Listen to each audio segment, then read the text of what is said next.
Hello on this cold and looks sunny, but it's actually cloudy day. Just waiting for Hans to join us. Oh, and he's here.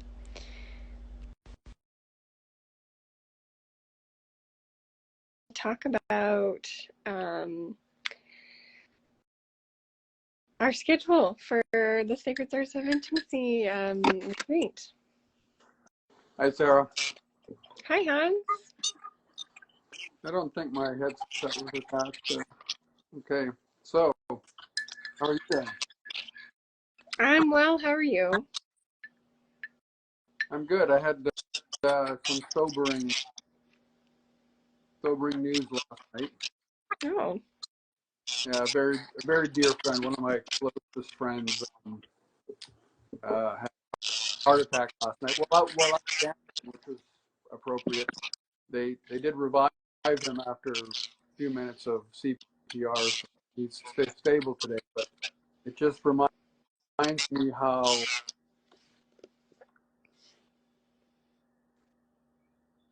things change. Wow. Life changes, this is not unexpected for him, but yeah, it's just I'm just really grateful that he's okay, and I'm really grateful he's in my life. And in some ways, the theme of death is actually, I think, part of what we teach, because I don't think if I'm not feeling that tenderness, then it's pretty hard for you to actually appreciate what life is right now. Yeah. We need that perspective of mortality to help us live fully. So we're here this morning to talk about what's going to happen what we're projecting is going to happen, because lots of this is still fluid, and I don't want to push aside what I just brought up. I do want to bring the focus to what we're talking about, what we're going to be doing in February, and for me, a lot of that really in my life is about learning how to be more vulnerable and more, again, intimate with what life brings me, and less protected. And my experience with my friend just makes that all the more important. So those of you who are listening to us for the first time, maybe, or who haven't checked in, Sarah and I will be leading a couples retreat. We're calling it the Arts of Sacred Intimacy in Golden, in the Canadian Rockies, on February 23rd to 25th. And I think we still have a couple of couple seats.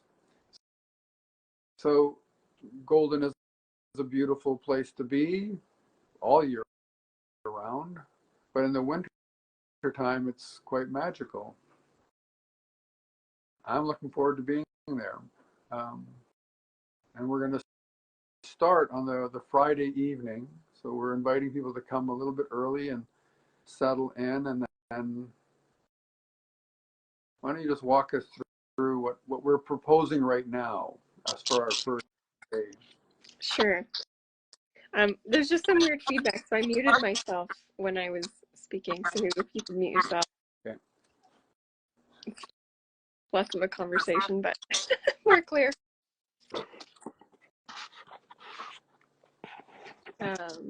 Yeah, so once we get there on Friday, we'll have an opening circle, whatever that's going to look like. We'll obviously introduce ourselves, introduce what we're going to be doing, some ground rules. Hans will talk about sort of the nations and how it also applies to our intimacy. And then we'll have teachings, and we'll do teachings for about an hour, whether that's tantra or intimacy or just any principles to do with relating, or even the nervous system and energy work. It's all powerful, and we'll have to define and see what's going to arise that day, and then we'll move into some movement practice and contact improv. And that I'll be leading so that we can have a joined understanding of moving through space, understanding touch, and then play. So the first day will be about creating safety, understanding boundaries, and then starting to play and feeling into our bodies and getting more embodied so we can show up together. Yeah, the mute button's kind of interesting. Thank you, Sarah. It was interesting because I just came off a call with a woman who's teaching what she calls embodied tango in Washington State area, and we didn't have a long conversation, but it was really interesting where she was coming from. So she and another tango teacher have been talking about basically where women's bodies show up in tango. So let's just talk about, first thing, lots of feminine identified women show up in tango or in all kinds of other social dances, but particularly close embrace dances like kizomba or tango, because they think that this will be a safe place to be held and to experience movement and that kind of thing without having to deal with a lot of the kind of inappropriate or immature kind of responses that come from a lot of us men as soon as we start to feel a woman moving in her energy. Now, I would just want to say to any guys who are listening to this that, for us to feel awakened by a woman moving and comfortable in her body it's a beautiful thing. I mean, that's one of the most lovely and delicious things that we in a man's body can experience. Our work is to not make a bunch of assumptions about that. It's more just to kind of create space, hold the space for that, and enjoy the experience that we're experiencing without making it a problem for the woman who might be moving in our arms or on a stage in front of us or wherever. So one of the things that Sarah and I have talked about, and we both have interesting stories about how contact improv has led us into, romantic and relational intimacy. That there's a really interesting play that we can do there just in terms of, and certainly from the masculine side of observing that, allowing ourselves to enjoy that without making it anything more than the flow of feminine energy and the masculine capacity to hold the space for that and then to enjoy that. In our culture, there's a lot of confusion about that. I think there's a lot of, I would challenge a lot of how we've been taught as men, that there's this idea that we have to conquer and that we have to take.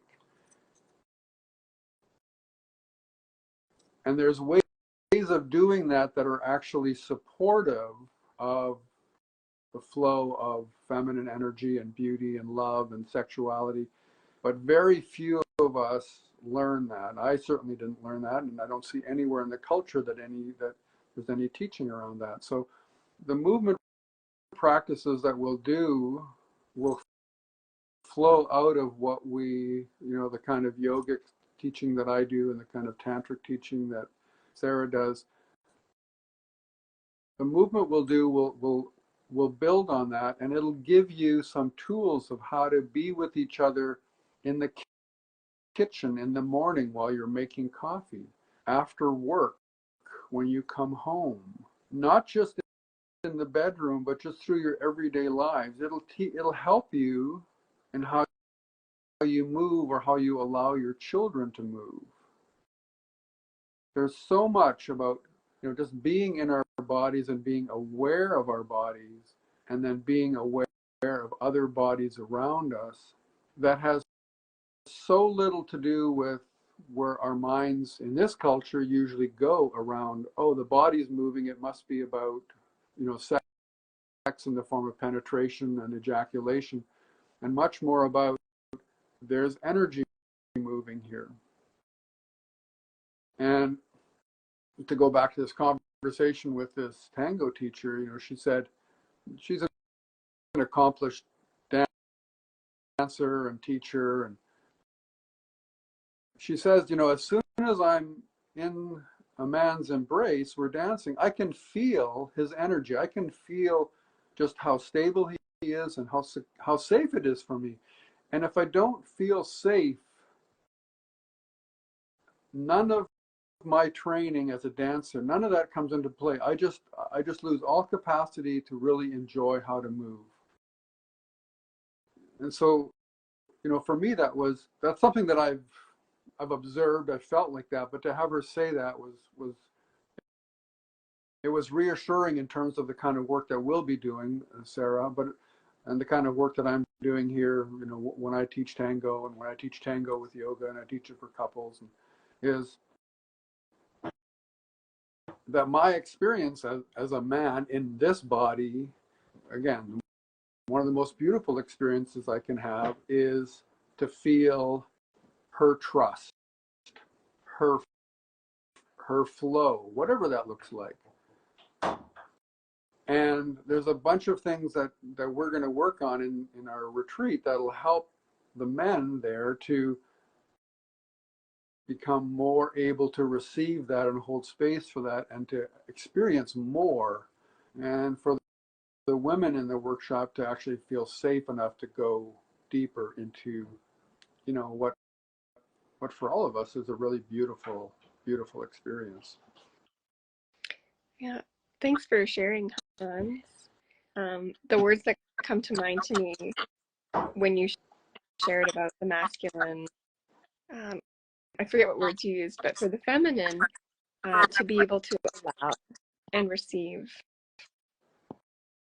And those are states that I feel like the feminine is not usually in or able to be in our society right now. And that's something that I think is really important, especially for mothers and caregivers and, wives, to be able to sit back and receive and allow and to even open the receptiveness from the masculine counterpart.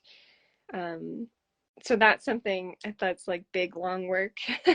Might not happen over a weekend, but that's something that will, I know some of the women coming are already working on, and that's something that we'll continue to work on with them, is to continue that receptivity and openness.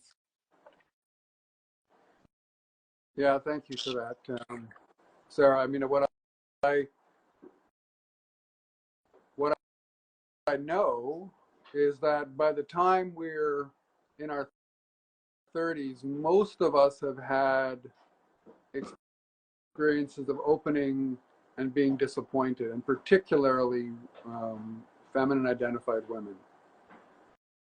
In the tango community, it's, because there's generally such an imbalance of so many women who want to dance and so few men who are willing to, pick up that I won't say responsibility, but that opportunity.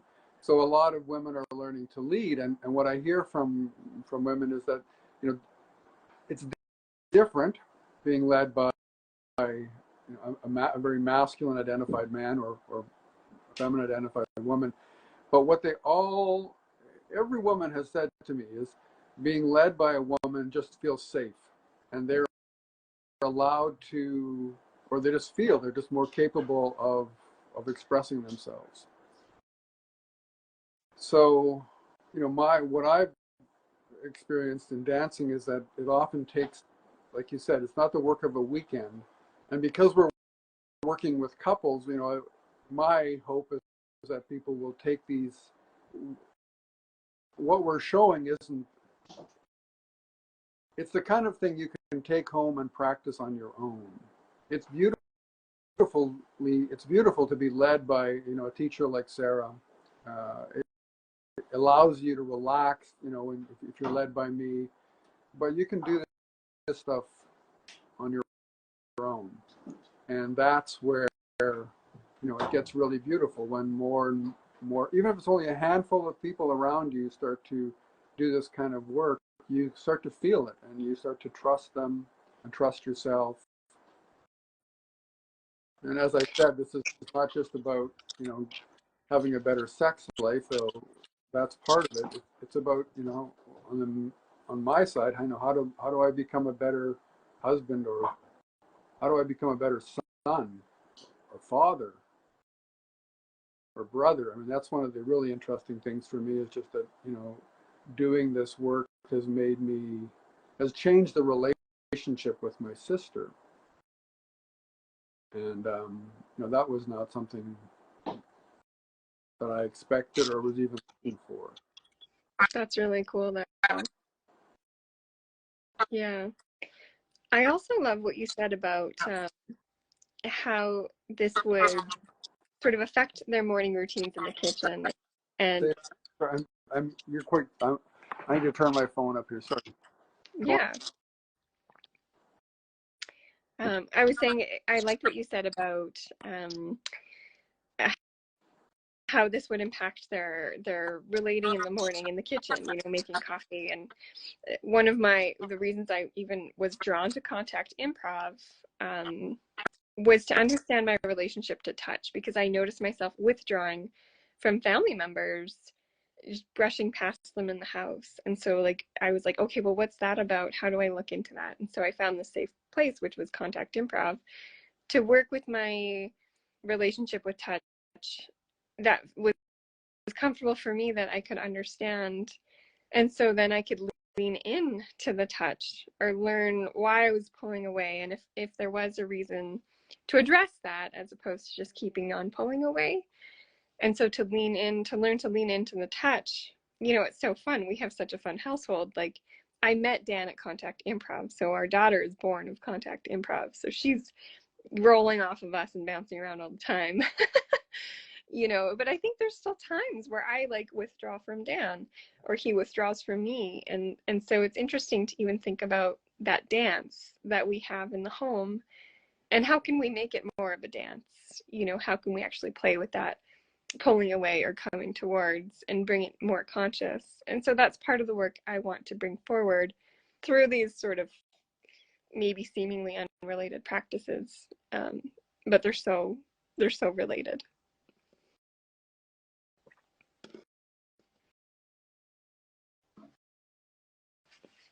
I think you're muted still, Hans.